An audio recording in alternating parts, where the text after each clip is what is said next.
nueva visión. Nuevamente invito a Nick y lo presento básicamente. Es diseñador de productos. Él completó luego su doctorado en conciencia y creatividad antes de fundar el Design Transformation Group de Nowhere Group, de Nowhere Foundation, de Medicine Garden. Nick también es, y aquí está muy bueno la vinculación entre la posibilidad de pensar la innovación desde una mirada netamente académica con la pata netamente artística, porque Nick es bailarín de breakdance, DJ, profesor y artista. Así que dejo a Nick para que sigamos entrando en la jornada. Gracias.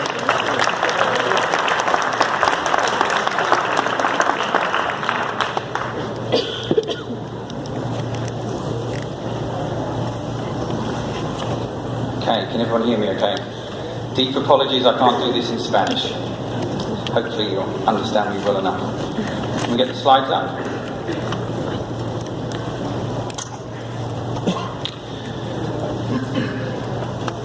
So I want to speak about what it takes to build a culture of innovation. For me and us, being purpose-driven, building purpose-driven organisations, becoming more sustainable, is an innovation challenge. If we knew how to do it, we would do it. It requires us to do new things. And so for 27 years, I've been passionate about this topic. How do you bring a human being, a team, an organisation to life so that they can create something they never thought they could create before? They surprise themselves. They become more than themselves. And often that is about being purpose-driven, sustainable, and doing things you never thought before. So, what we created in the 90s was an organisation called Nowhere, which stands for the word now and here. To really unlock your potential to live purposefully, you have to be present. And the way we describe it at the moment, and I don't shy away from using this word, is to move into that state of purposefulness is an energetic shift. You come alive, and those around you come alive. It ripples, and that's when you get the best of people, and that's how they can rise to the challenge of doing something different and innovating to a more purposeful, good life.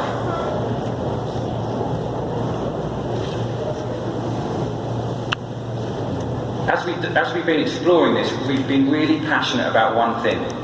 How do you create moments of insight where you shift your sense of self, your magic, what you belong to, the difference you can make? And we're passionate about taking any wisdom, ancient or modern. My training was Zen Buddhism. I became interested in koans and how do you actually shift your paradigm. We have people that work with Native American earth wisdom, that work with the wisdom of living in harmony and balance on the planet, Gestalt therapy, design. It doesn't matter what discipline, but how can we gather wisdom that will help unlock individuals and big systems?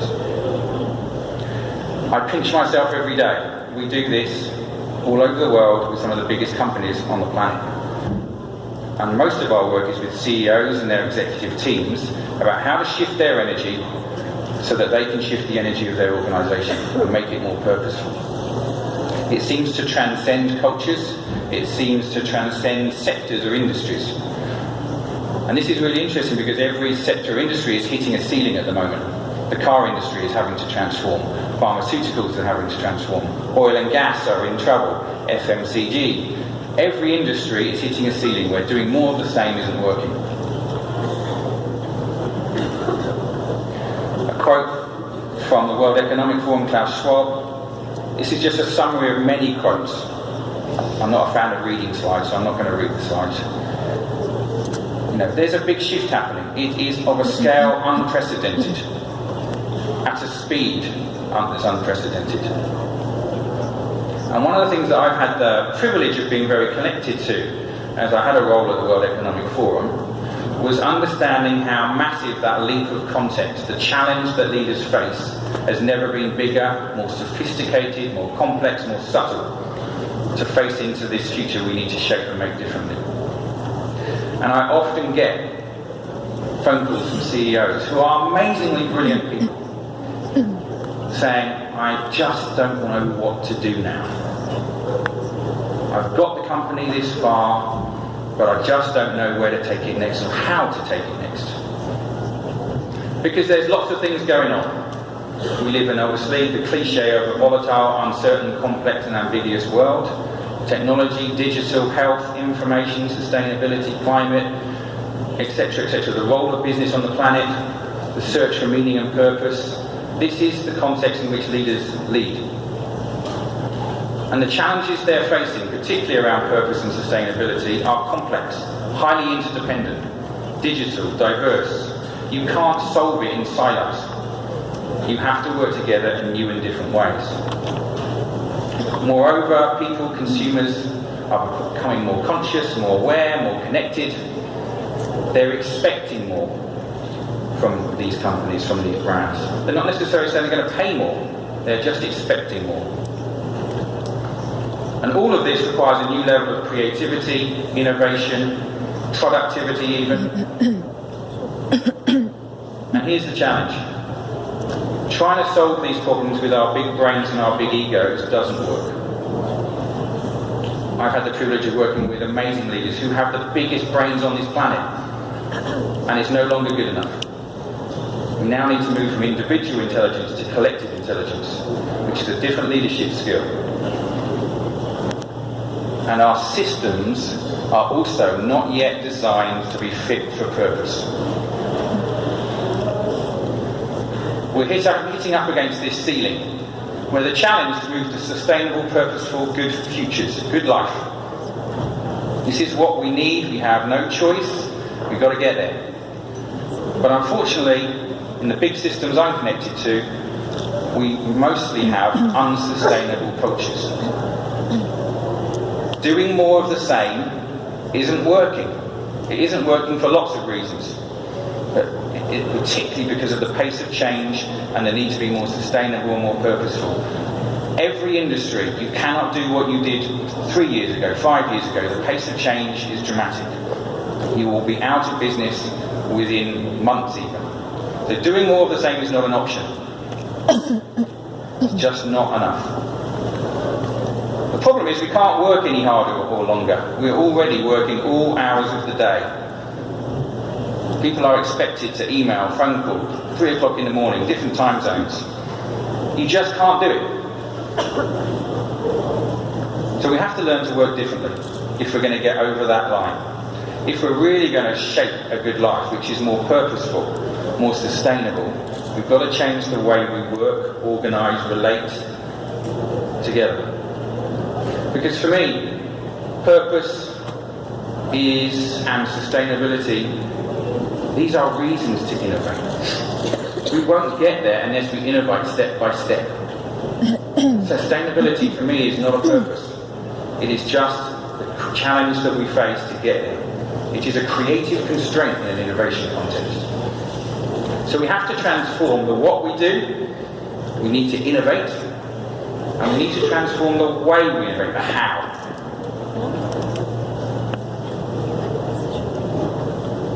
These are the types of characteristics I meet in organisations. Let me go back on. They're time poor.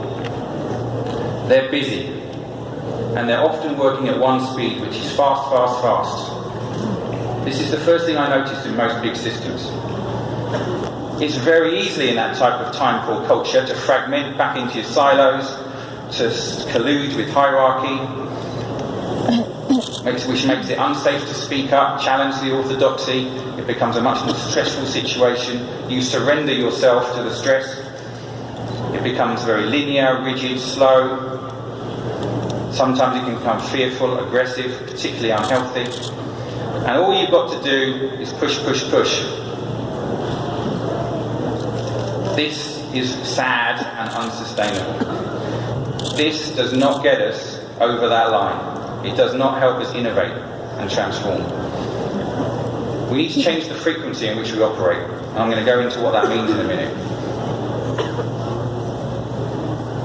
We're starting to see organisations in the last 3 years move through this threshold by learning how to become time-rich, to become multi-speed, knowing when to speed up and when to slow down, to become masters of time, to build integrated communities and ecosystems of teams, If you're designing a car at the moment, or launching a new drug, or creating an animated film, or working in big complex e-commerce businesses, you need to work across multiple communities of teams. These are often 40, 50, 100 teams, all having to work in sync, not through hierarchy and committees and steering groups, but as an organism moving around in different ways, working in real time, adapting in real time. They need to be safe environments where we can challenge in real time each other's thinking and challenge our belief systems. They need to be emergent and adaptive so we can swarm around insight and move differently. It's a more elegant movement. They need to be purposeful and passionate, otherwise you don't have the energy to sustain that type of way of working. And it's about this continuous ability to leap from one thought to the next and start to create new patterns of possibility. What it is not is thinking that innovation is an ideation process. This drives me balmy. I see too many companies trying to innovate using just ideation. The problem for me about ideation is it's predominantly created within the existing paradigm. You often don't get breakthrough, and if you do, it's by accident. This is good for product development and incremental innovation, but brainstorming does not get you breakthrough most of the time. And yet this is the only way most people try to innovate.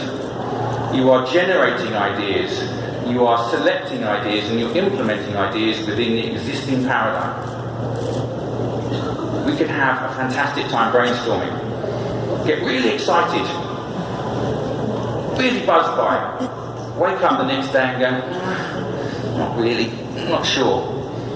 So what I'm interested in, and I think the movement through this threshold, is what we call insight-based methodologies around innovation. In moments of insight, we change. Insight is when we repattern. Something joins up in us, and we can no longer go back and think what we thought before.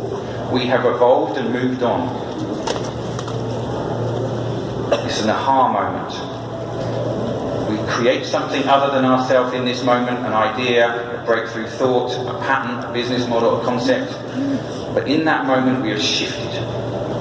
This is particularly profound when we do it together and have a collective moment together. This is where we teach a lot of leaders and teams how to work with collective breakthrough.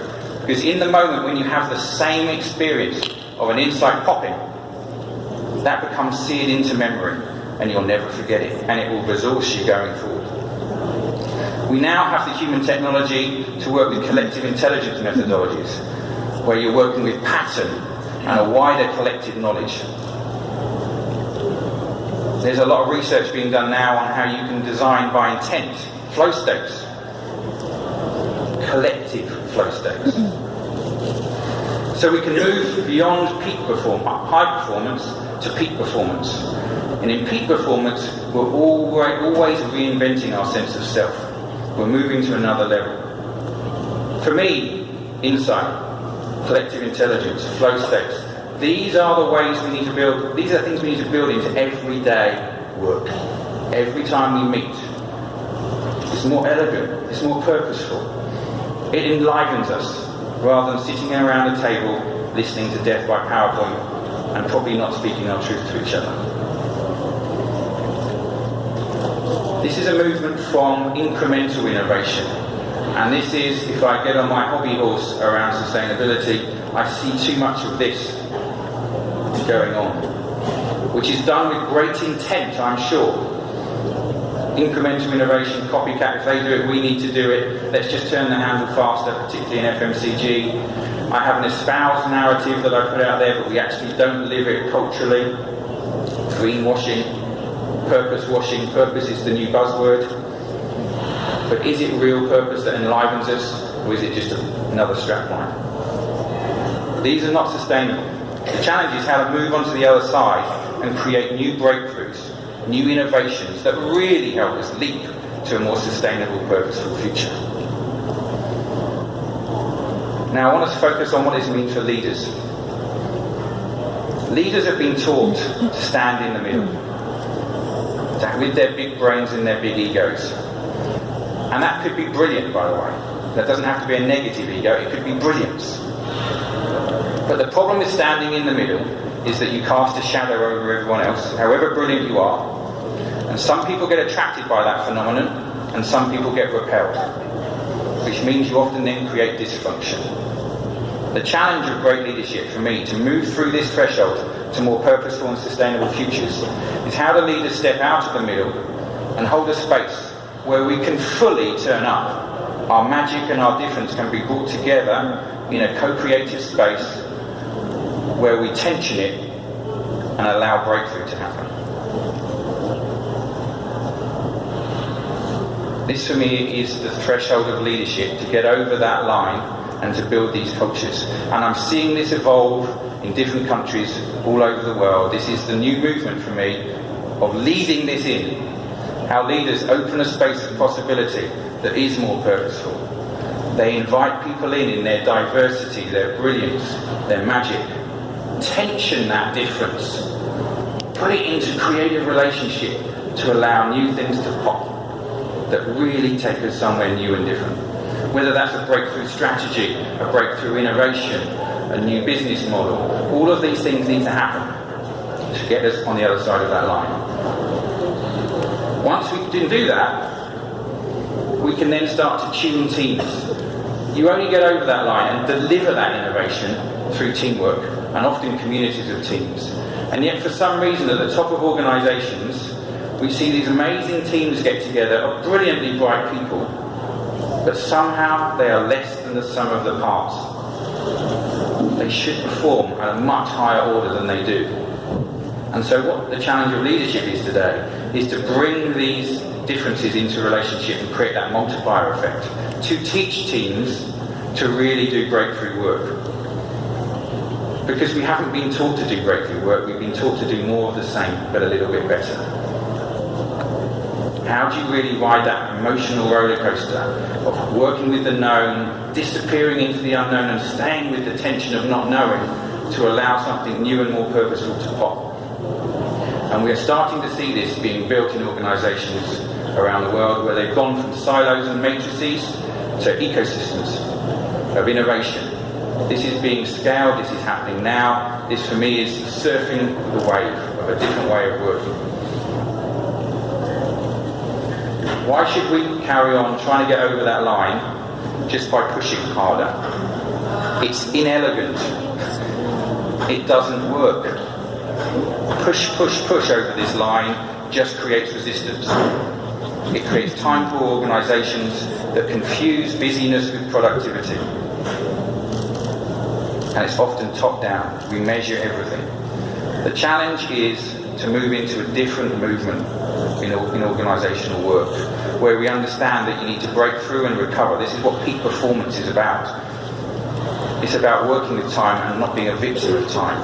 It's about moving with elegant heart and mind intent, rather than just busyness. And once you start doing it, it starts to infect and invite others to do the same too. So I want to share 3 learnings of what it takes. You can't play this game unless you've got 3 things in place. The first one, no surprise, purpose. It's a very simple statement that have been true to anyone wanting to go over this line. Human beings come to life when they feel part of something, more importantly part of building something, and building something meaningful. If you're not creating that container in your organisation, you do not create the energy to step over that threshold. It's easier to just do more of the same. It doesn't fuel you to leap. Secondly, there's an invisible set of principles that human beings unconsciously pay attention to and ultimately limit their ability to move or catalyse their movement or limit their movement. If human beings don't feel that they belong, they don't go that extra movement. How do you create deep senses of belonging and community in organisational life? How do you create a sense of place where I can fully turn up as myself and my strength and my difference can be put into a creative relationship with other people's difference. If I don't have my place, I cannot play the game. I need to make sure there is an exchange of value, that I feel that exchange is fair. And this is the job of a leader. And that's sometimes about money, but it's also about love, dignity, the exchange of other more important things. And third, if I don't feel part of something, a story that links the past, present and future, a story that I want to be a part of, I don't go on this journey. I retract. I don't give. I resist. Which comes to my third point around sustainable brands, purposeful brands, anyone wanting to move over that threshold. Is for me, the habit has been a story about moving away from something we don't want, problems, things we don't want anymore, climate, waste, which is all really important storytelling. And it's easy storytelling to some extent. It's much harder to tell stories about the future we want to create. For me, this is a critical movement of leadership and organisations now, is having the courage to create stories about futures we want to make, not pasts we want to move away from. And how that every organisation has to have the courage to say, and what's the unique role we play in shaping that future? And how does that then turn into a series of questions that invite us, excite us, inspire us to leap? Because just doing more of the same will not get us there. So I want to end on these 3 points. Discovering core purpose is what I'm passionate about doing in organisations. It animates them. They literally come to life, and when they do, they go, thank God, I'm here for a different reason. How you then use it to innovate from is the next challenge. Using purpose is a different skill altogether. But you won't get anyone on that journey if you don't pay attention to these subtle human dynamics of belonging, place, exchange and history. Without that in place, people are not willing to play the game and go on the journey. And lastly, you've got to have the courage, and it's a really big ask of organisations, to paint pictures of the future that you want to shape and make, rather than just talk about things you want to move away from. This is an act of courage, of responsibility, of great storytelling, of imagination. And not enough companies are telling those future stories. So for me, to get over that threshold of moving towards more sustainable brands, more purposeful living, more interconnected community, we need to transform the way we think, relate, learn and organise together. We're clear on the challenge, what's above the line. And as one of my ancient teachers told me from the ancient methodology, it's very simple. When you challenge someone, you've got to put in more support. And we're missing the support mechanisms that need to come in at scale to help us meet that challenge. Thank you.